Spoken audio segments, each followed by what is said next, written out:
Hola, primero que nada, permíteme darte la bienvenida a mi nuevo podcast. Mi nombre es Jonas Suárez, soy director en diseño de producto y además desde hace poco más de un año también creo contenido relacionado con todo esto del diseño de productos, el UX, el UI, investigación de usuario, consejos de carrera, liderazgo y esas cosas. Estoy principalmente en YouTube, aunque también soy muy activo en LinkedIn. Estoy por todas las redes en general, pero esas son las dos que utilizo mayormente. Y bueno, si me conoces, probablemente te estarás pensando, ¿y por qué un podcast? Si tienes los directos cada semana, tienes vídeos, estás en LinkedIn. Pues bueno, la razón principal por la que quería hacer un podcast es porque en este último año me he terminado de enamorar de la creación de contenido y estaba buscando pues un formato que me permitiese tener una conversación un poco más libre, compartir mis reflexiones, no un vídeo tan estructurado como puede ser un vídeo de YouTube, o tan libre y tan de reaccionar a lo que está ocurriendo como puede ser un directo. Y esta conversación, una conversación un poco más íntima donde yo te digo mis reflexiones, lo que pienso sobre diferentes temas, lo que me lleva también a esa parte. Quería encontrar un formato que me permitiese hablar de los temas que ahora mismo son un reto para mí en mi carrera. Yo normalmente hago contenido para ayudar a la gente que está entrando en UX porque lo que quiero es acompañarles en su trayectoria hasta convertirse en senior, lead, manager y todo eso. Entonces estoy empezando con ellos, digamos.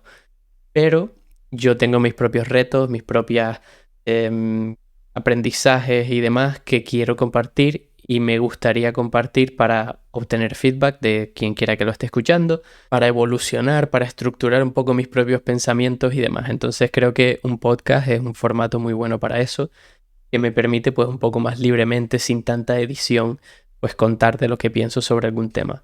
Como primer episodio, había pensado que normalmente cuando se cuenta una historia, lo primero que se hace es introducir los personajes, ¿no? Pues en mi caso es fácil. Quería introducir los personajes de esta historia, que en este caso soy yo, y de eso va este primer episodio. Voy a hablarte un poco de mí. Si ya me conoces, igual has oído partes de esta historia, pero si no, pues verás cómo ha sido mi recorrido hasta llegar a donde estoy hoy, y espero que te ayude un poco a empatizar con mi situación. Igual te ves reflejado o reflejada en varias partes de mi historia, y sobre todo para que veas que hay miles de tipos de carreras, miles de formas de llegar a donde quieras llegar profesionalmente, sobre todo en el UX, que es de donde estoy hablando yo. Y también que no hay un camino correcto ni un camino mejor, son simplemente caminos diferentes. Pues bueno, voy a empezar contándote un poco mi historia. No me voy a detener muchísimo en el inicio, pero hay cosas del inicio que deberías saber porque pues tienen que ver con lo que ocurre al final, ¿no? Lo primero que me gustaría compartir es que yo desde pequeño era el típico niño pues muy creativo, siempre dibujando, siempre construyendo y demás. Y tuve la suerte de tener una familia, un hermano, una hermana, mis padres y demás, que siempre me ayudaron a crear eso. O sea, nunca lo cortaron, nunca me dieron mal feedback, siempre me animaron a que yo siguiera por esa vía creativa. Y entonces pues yo creo que eso siempre ayudó a que yo siguiera y siempre estuviera relacionado con la creación. Si tú me preguntabas de pequeño, ¿qué quieres ser de mayor? Yo no te decía como otros niños, pues bombero, policía o doctora o lo que fuera, sino te decía que lo que quería ser era inventor. Y recuerdo que si alguien venía a mi casa, ya fuera el carpintero, el electricista, lo que sea, yo siempre estaba detrás de ellos para aprender, para ver qué hacían. Crecí en un ambiente que no solo era que a mí me gustaba, sino que además me animaban a seguir creciendo y me ayudaban a tener un ambiente creativo. Luego, pues lo típico, vas creciendo y recuerdo que en la adolescencia siempre seguí involucrado en esa parte de la creación, ilustraba muchísimo, utilizaba programas pues de los primeros que no eran ni Photoshop. Recuerdo utilizar un programa que se llamaba Aura, de Lighthouse o algo así era, que era de 3D y yo lo utilizaba para hacer montajes, Paint, pues todos estos programas, todo lo que fuera a crear, yo estaba ahí, incluso desde la época esa de adolescente. Luego pues te vas formando y tal y vas teniendo que empezar a tomar decisiones. en lo que quieres estudiar de tu carrera. Y la decisión que yo tomé, un poco porque en realidad los orientadores escolares y demás tampoco te saben decir de estas carreras porque ni siquiera las conoces. O sea, carreras digitales como puede ser Product Manager o Product Owner o diseñador de productos, esas cosas no las conocen a ese nivel. Son carreras muy recientes, entonces nunca nadie me guió a esto. Mi primera impresión era, vale, me encanta la tecnología, me encanta la creación, yo quiero estar ahí en Photoshop, en esos tipos de software que había en el momento, de programas, y decidí pues tirar por lo que era informática, ¿no? Ciencias de la computación, aprender a programar y demás. Entré por ahí, estuve 2 años, no me gustó nada, hice muy buenos amigos, eso sí, la experiencia fue increíble, pero no me terminaba de llenar porque yo no quería exactamente eso. ¿Qué ocurrió? Que al final de esos 2 años, cosas de la vida, me hice un curso de Flash. Yo era un loco del Flash, me encantaba hacer páginas web en Flash y todo eso cuando todavía se llamaba Macromedia. Y tuve la oportunidad de hacer un curso en el que el profesor había estudiado la carrera de ingeniería en diseño industrial. Y me hice muy amigo de él, Sergio se llama, que todavía seguimos siendo amigos. Y él un poco me dijo, mira, existe esta carrera, porque yo soy de Canarias, por si no lo sabías, por si no lo habías notado por el acento. Y pues en la Universidad de Canarias, de Las Palmas de Gran Canaria, estaba esta carrera y él me dijo, esta carrera te va a encantar porque es más parecido a todo esto que a ti te gusta hacer. Pues entonces entré en esa carrera y Sergio tenía toda la razón del mundo, la carrera me encantó, me pareció como que me aprobaban las asignaturas por hacer algo que a mí me gustaba hacer, no me supuso un esfuerzo, aunque bueno, siempre hay algunas asignaturas de estas raras que se te quedan por ahí, pero en general me encantaba la carrera. Y nada, empecé por ahí en esta carrera, aunque estaba más orientada al diseño de los objetos físicos, me ofrecieron la oportunidad, tienen la oportunidad de especializarte el último año en mobiliario urbano o en identidad corporativa. Y yo elegí identidad corporativa pues porque no veía tanta salida en mobiliario urbano en Canarias porque no hay industria, no hay fábricas y demás. Tiré por ahí, me encantaba ese mundo, estuve trabajando de eso pues unos 7 años y bien cuando trabajaba de freelance, no tan bien cuando trabajaba para otra persona, agencias, empresas y demás. Total que me fui desencantando un poco de la carrera, tuve bastantes experiencias malas, trabajé en Madrid, trabajé en Las Palmas de freelance y demás. Entonces decidí cuando vino pues la crisis que había en ese momento, pues decidimos mi, mi novia de ese momento, mi mujer ahora, pues irnos a Inglaterra a aprender inglés y empezar a ver si podíamos construir nuestra carrera ahí. Y eso hicimos, nos fuimos a Leeds primero. En Leeds, lógicamente, pues te llevas un bofetón de la vida porque llegas con un nivel de inglés, en mi caso al menos, de un niño de 3 años y no puedes coger un trabajo para el que estás preparado porque no tienes la capacidad de comunicarte como deberías. Entonces, pues empecé a estudiar, empecé a trabajar en un pub inglés, limpiando un pub inglés, te puedes imaginar el trabajito que era. Y, y nada, pero eso me sirvió pues para poder aprender ese inglés. Yo creo que fue a los 10 meses por ahí de estar ahí, conseguí mi primer trabajo ya en diseño porque ya podía defenderme un poco más con el idioma.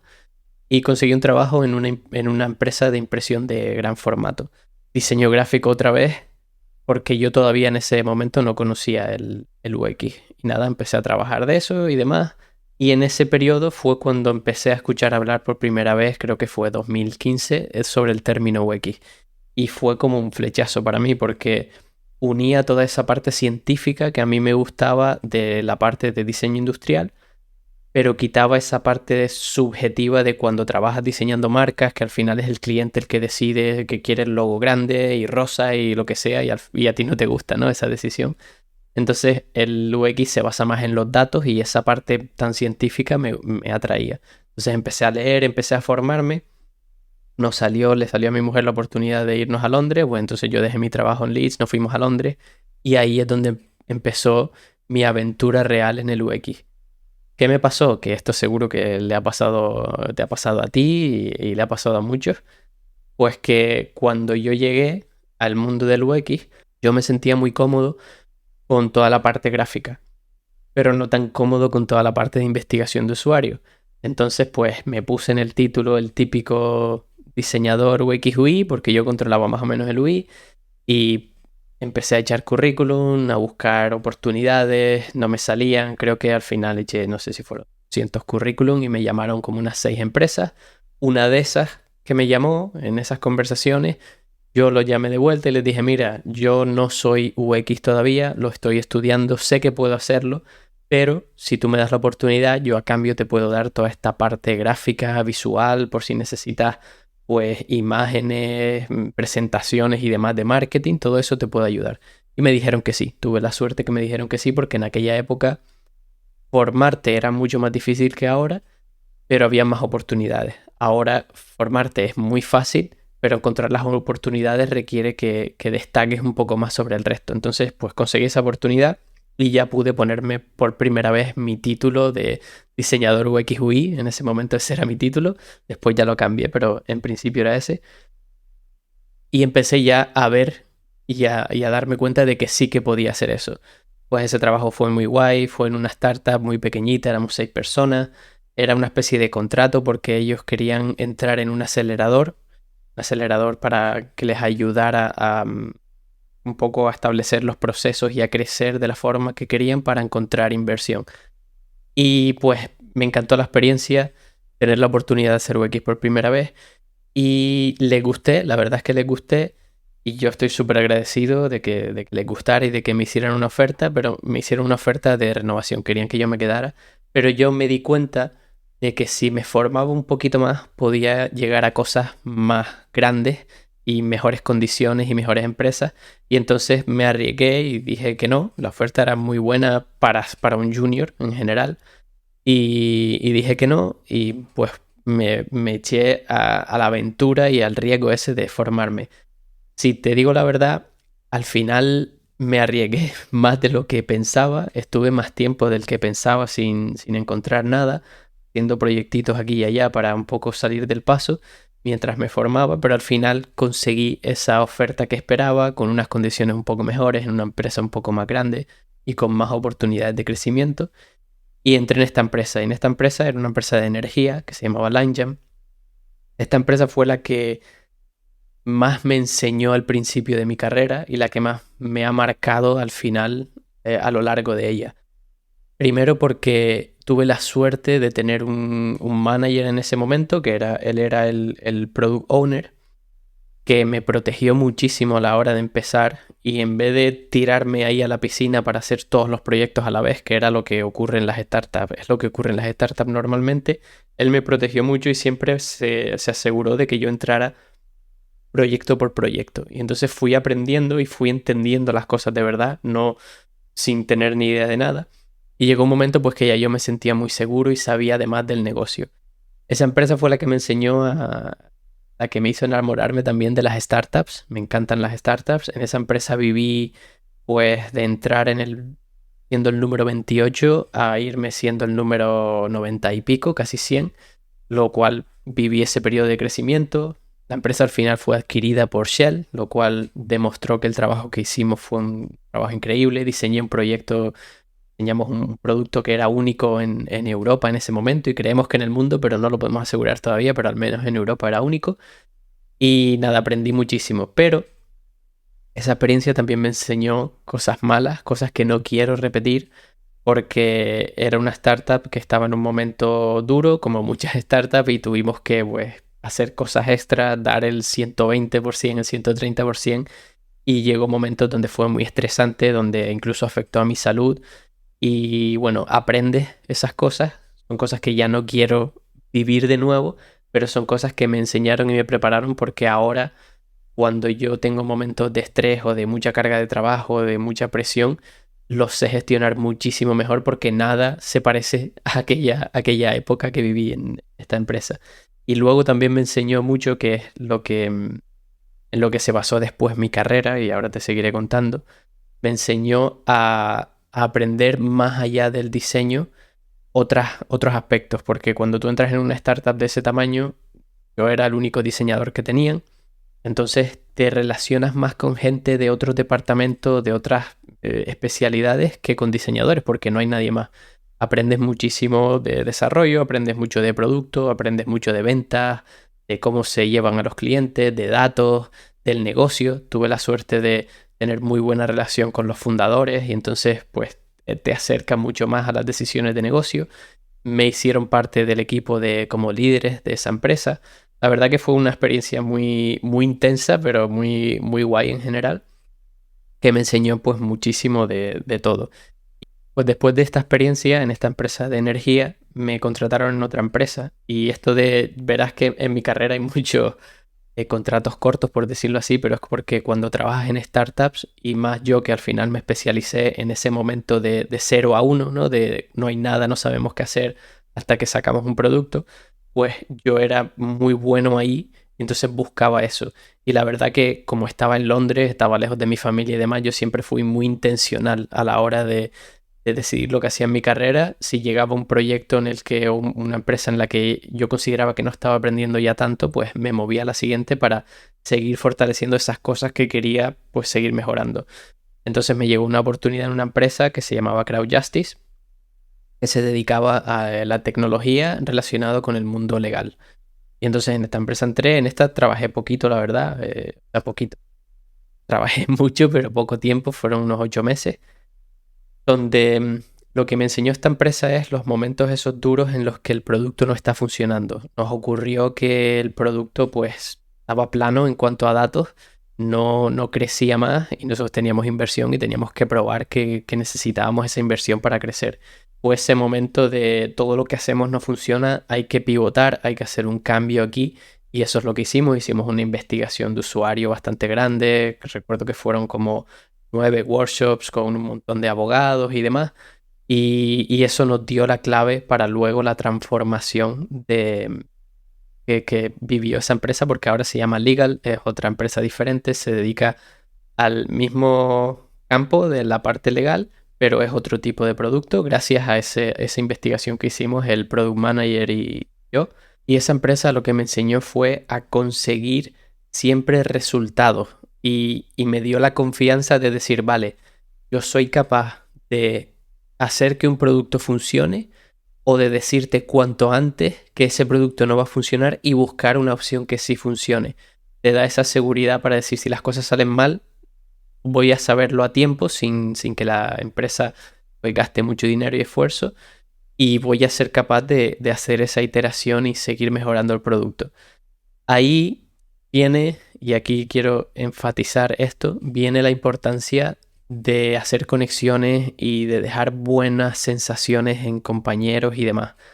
Después de esta experiencia, yo al final me acabé yendo porque no estaba un poco de acuerdo con la forma que tenía la empresa de llevar producto. Nos pasó a algunos que dejamos la empresa por eso, porque al final tú quieres aprender a una forma de hacer producto y las personas que habían ahí en esa empresa no pensaban de la misma forma, que no quiere decir que una sea mejor que la otra, pero no era la que yo quería desarrollar en mi carrera, entonces pues algunos nos acabamos yendo y yo me fui porque me recomendaron desde dentro una empresa que era fintech, ya más relacionada con una empresa que ofrecía préstamos y créditos y demás a pequeñas y medianas empresas.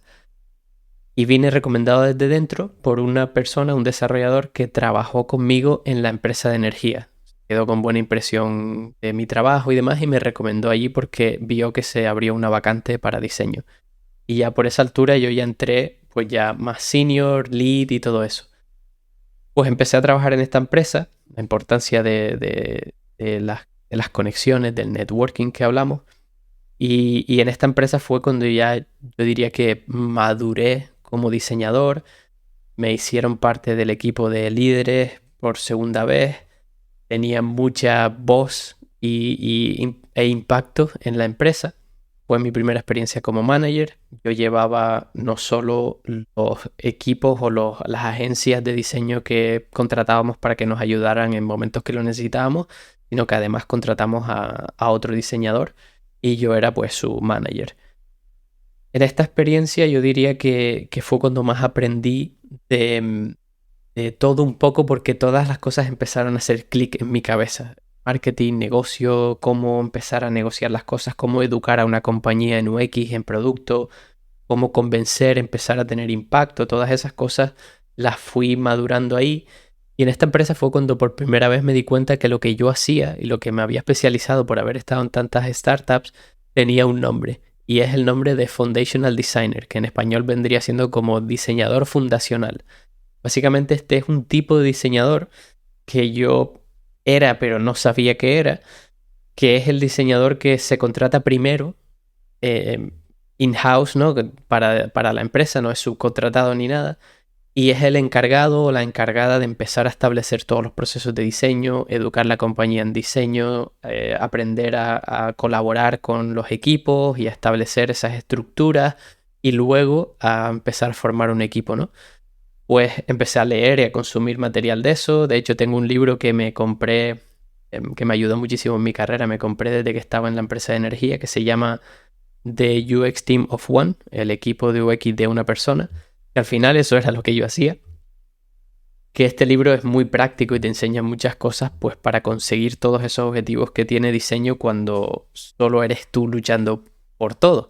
Aprender de eso me ayudó a formarme en otras áreas, me formé un poco más en negocio, me formé un poco más en facilitación de talleres y demás, pues para todo eso que hablábamos. Yo desde el principio de mi carrera en UX estuve siempre enfrentándome a, a tener pocos recursos, a tener que convencer a gente por esos recursos, por presupuesto y demás. Entonces eso me hizo ser un diseñador con un perfil mayor en la parte de soft skills, ¿no? De habilidades socioemocionales, de negociación, de conocimiento de negocio, conocimiento de producto, conocimiento de otras áreas de la empresa y la importancia que tienen, porque necesitaba pues tener ese impacto en la empresa para convencer y hacer que ocurrieran las cosas. Y luego después de esta empresa, fue en el momento de la pandemia cuando yo me fui porque yo me volví a España, ellos me ofrecieron remoto, pero después me dijeron que no podían ofrecerlo del todo, que tendrían que ser contratos temporales, entonces yo hablé con ellos, tengo muy buena relación con todos en realidad, con todos los anteriores empresas y gente que ha trabajado, compañeros y demás. Pero a mí pues no me hacía tanta gracia eso de no saber qué va a pasar y que si cuando acaba tu contrato a los 4 meses o lo que sea te dicen pues no sigues en ese mismo día y no tienes como esa estabilidad. Entonces empecé a buscar. Y aquí viene otra vez lo mismo de antes, la importancia de las conexiones, del networking, de dejar buenas impresiones en los trabajos anteriores.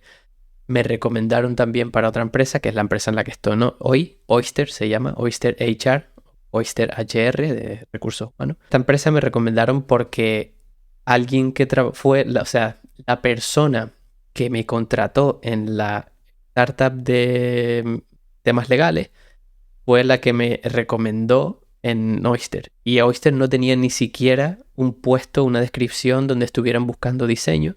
Pero como él me había recomendado, pues me hicieron la entrevista. Recuerdo que la entrevista fue como un jueves. No, un jueves mi amigo me dijo, deberías de tener una entrevista con la jefa de producto, ¿no? La Head of Product de ese momento. Y porque están interesados en esto y creo que sería bueno creo que hace falta un perfil como el tuyo en la empresa. Entonces, eso fue un jueves. El viernes me entrevistó la Head of Product. El martes me hicieron una prueba de diseño, que como no tenían diseñadores, invitaron a un diseñador conocido de la Head of Product para hacerme la entrevista.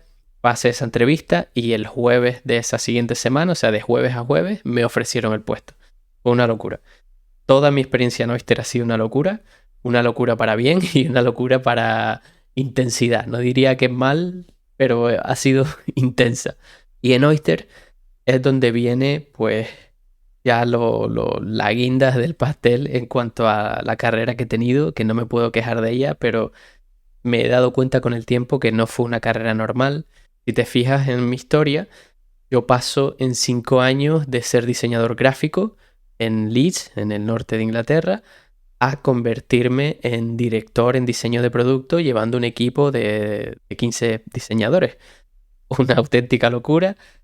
No porque yo hiciera algo para nada, pero no sé, una mezcla de todo, de cómo había desarrollado mis habilidades por cómo había ido mi carrera y no sé, una mezcla de suerte, estar en el momento adecuado, tener las habilidades adecuadas, hacer bien tu trabajo, también eso influye, no me ha regalado nadie nada. Oyster llegó y Oyster ha sido una experiencia que ha sido pues una locura. Yo entré en Oyster, como les dije, con ese proceso tan rápido, entré como Lead Product Designer Y yo era el número, creo que era el número 55 o algo así cuando yo entré en mayo de 2021. Oyster había recibido una inversión de 4 millones antes de yo entrar, en enero o algo así. Luego recibió otra en marzo por ahí de 20. Y yo entré y pues ya estábamos con esos 24, no sé cuántos millones de inversión. Y el plan fue, la Head of Product me dijo, vale, tú entras aquí, vas a trabajar pues unos 6 meses, de 6 meses a un año, tú solo, estableciendo los procesos, educando a la empresa en lo que es diseño, la importancia que tiene, la colaboración, tú diseñando todo, trabajando todas las áreas de producto y demás. Básicamente lo que había hecho yo siempre de diseñador fundacional, ¿no? ¿Qué pasa? Que a los 2 meses de yo entrar conseguimos otra ronda de inversión, o 2 meses o mes y medio, algo así. Y fueron unos 50 millones.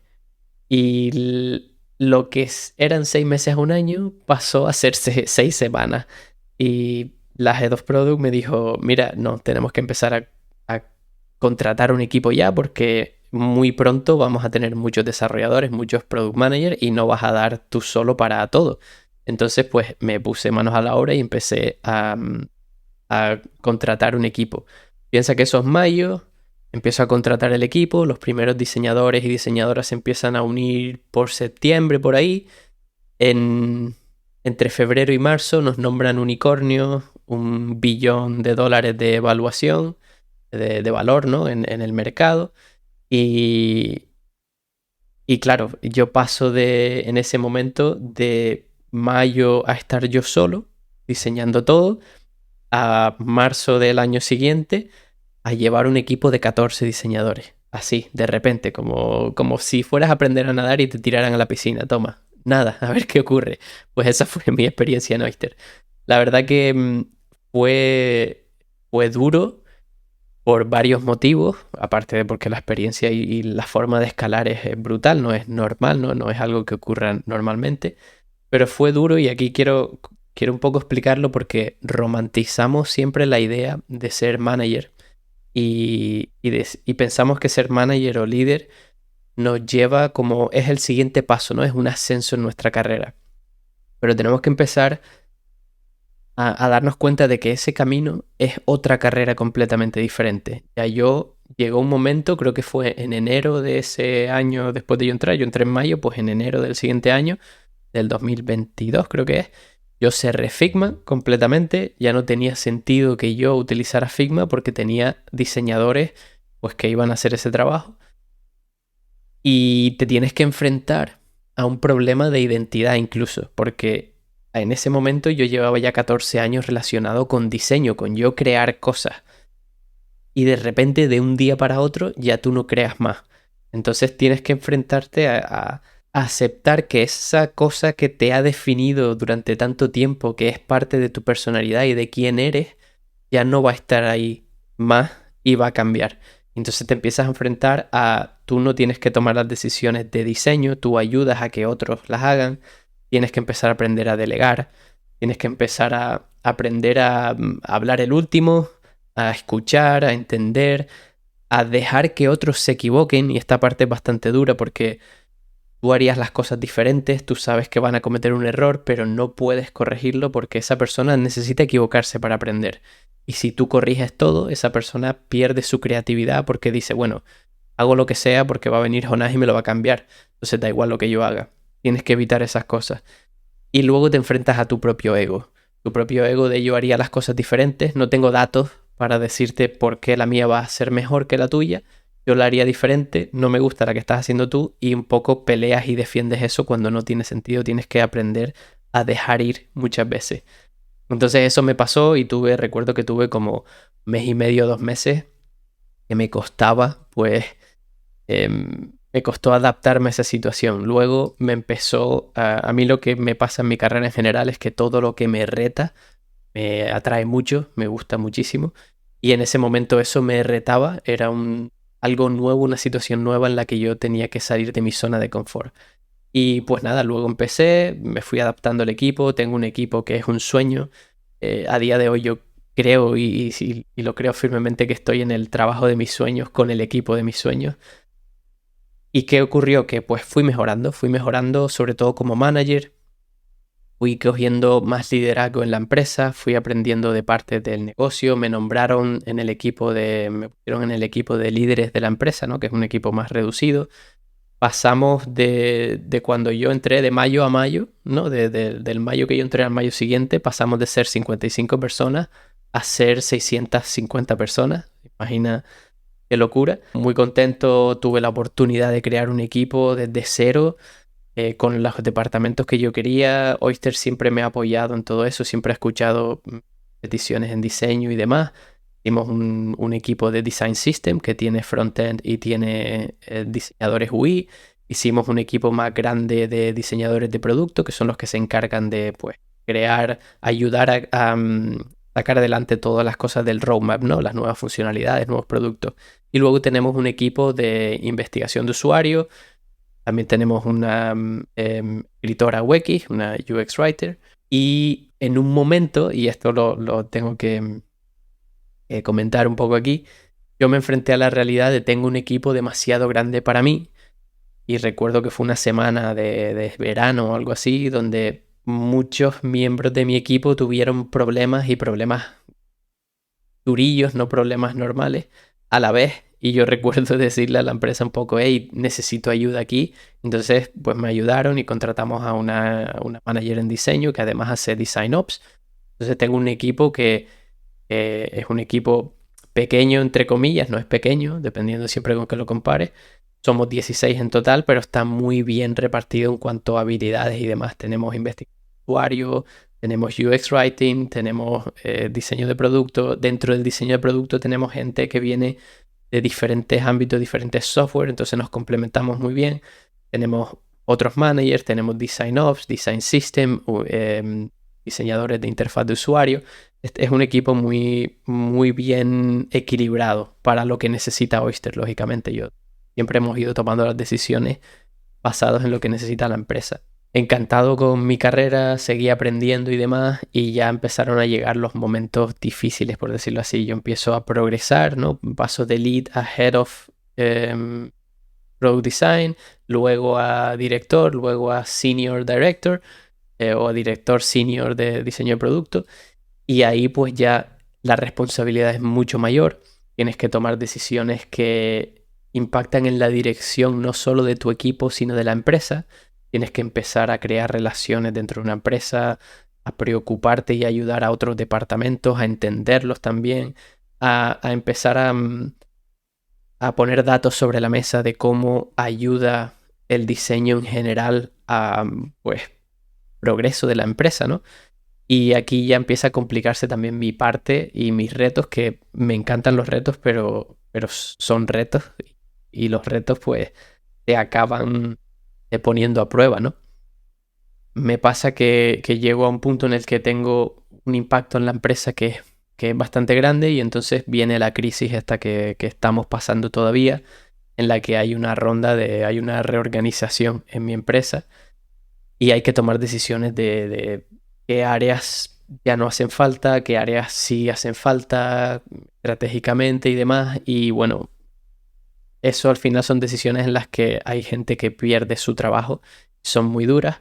La primera vez que ocurrió yo no tuve nada, que no tenía el impacto, el poder para decidir, y por suerte pues mi equipo no se tocó, y ya en la siguiente ronda hubo otra, una a principio de año y otra en septiembre del año pasado, tuvimos la siguiente, porque pues piensen que Oyster se dedica a ayudar a contratar a otras empresas trabajadores en remoto, y durante 2023, un poquito de este año también, pero sobre todo el año pasado, nadie contrataba, al contrario, la gente pues despedía, hacía reorganizaciones, todo esto. Pues eso nos afecta a nosotros, la situación de que no contraten otros nos afecta a nosotros en nuestro negocio, y pues tuvimos que tomar esa decisión. Son decisiones que nadie quiere tomar, son decisiones que yo siempre había vivido desde fuera, y esa fue la primera vez que la viví desde dentro. Y tienes que aprender pues a luchar contra ti mismo, contra tus propios valores, con los beneficios con las necesidades de la empresa, con las necesidades de las personas que trabajan para ti. Por suerte, en esa reorganización tampoco se tocó el equipo de diseño, lo que me dio muchísima optimismo en cuanto a la importancia que tiene el equipo de diseño de producto en la empresa y lo que cree la empresa que el equipo de diseño de producto puede ayudar. Y nada, otro momento de esos en los que dudas de ti mismo, los que te tienes que enfrentar a situaciones y decisiones que son muy duras de tomar y con las que tienes que intentar hacer no sé cómo decirlo, como tienes que buscar tu paz interior dentro de esas decisiones, buscando siempre el bien común para la empresa, porque al final estamos en una empresa que paga nuestros sueldos y también para la gente que trabaja allí y los que quedan, porque si al final tomas una decisión en la que a lo mejor no haces eso, pues la empresa no acaba teniendo éxito y eso al final es mucho peor para todos. Y bueno, pues te puedes imaginar ahora ya la cosa más estable, mucho mejor, empezando a retomar y a tener una situación un poco más estable, con los retos que conlleva siempre ser un manager y un líder en la empresa. Pero bueno, te puedes hacer una idea de cómo ha sido mi carrera en general. Ha sido todo un poco de como el ejemplo que ponía antes, de cada vez que me enfrentaba a algo nuevo, era como si me empujaran a la piscina y venga, apréndelo tú solo. Y me han ayudado pues conocer términos como lo que les decía antes, el diseñador fundacional, que tengo pensado, me gustaría hacer un episodio sobre eso, sobre lo que quiere decir ser un diseñador fundacional, qué habilidades tienes que desarrollar, qué es lo bueno, qué es lo malo y un poco mi experiencia. Pero fíjense, ha sido pues cuando lo miro ahora, porque mientras estás en ese momento pues no lo ves tan claro, pero cuando lo miro ahora, digo, es un disparate. O sea, pasé de estar en Leeds haciendo diseño gráfico a estar en España de vuelta ya trabajando remoto como director de un equipo de producto completamente remoto, asíncrono, porque trabajamos de forma asíncrona. Eso es muy interesante. O sea, y yo estoy aquí trabajando en Europa. Yo me voy y empiezan a trabajar en Sudamérica y ellos se van, terminan el día y empiezan a trabajar en Asia y así nunca para de trabajar. Entonces tienes que tener otras metodologías, otros procesos. No grabamos mucho. Es parte de la razón por la que yo empecé el YouTube, porque yo tenía ya un equipo y demás que me permitía grabarme, porque me grababa, pues lo típico, le mandas un mensaje a alguien grabado, a otro diseñador o diseñadora con lo que quieres que haga y cuando ellos se conectan en su zona horaria lo ven y te responden con otro mensaje y así, estás siempre comunicando. Entonces, poco redujo la fricción para mí para empezar a crear contenido. Y nada, esa es mi experiencia. 5 años para ir de diseño gráfico a llevar un equipo somos un total de 16 diseñadores. Sigo creciendo, creo que estoy en el trabajo de mis sueños, no sé lo que va a durar, pero lo disfruto y lo exprimo hasta el último segundo. Y además ahora, pues con la creación de contenido, que como te decía al principio del podcast, pues me he enamorado de ella, por eso estoy haciendo este formato también. Y este primer capítulo era un poco para que veas cómo fue mi historia, cuál es mi experiencia, lo que se puede conseguir y no se puede conseguir, no para que te compares, porque no creo que haya que comparar nada. Hay gente que consigue las cosas antes, gente que las consigue después, que consigue cosas diferentes. No hay un camino peor que el otro, son diferentes. Pero espero que hayas conectado con algunas cosas, que te haya servido y si no, al menos que ahora me conozcas más para cuando te dé consejos, te hable de mi experiencia, pues sepas de dónde viene un poco todo eso que hablo. Por mi lado, creo que nada más, lo que es todo lo que quería contar. Encantado de tenerte por aquí si duraste hasta este momento del podcast. Espero verte en próximos episodios. Espero que hayas disfrutado un poco de la historia que te acabo de contar. Y si tienes alguna pregunta, búscame por las redes y demás. Me podrás ver probablemente el podcast. Lo intentaré poner en los mayores sitios posibles, que si Spotify, que si YouTube y demás. Y nos vemos en el siguiente episodio. Muchísimas gracias por estar ahí y por acompañarme siempre en esta aventura. Y si eres nuevo, pues gracias por unirte y espero verte pronto. Hasta luego.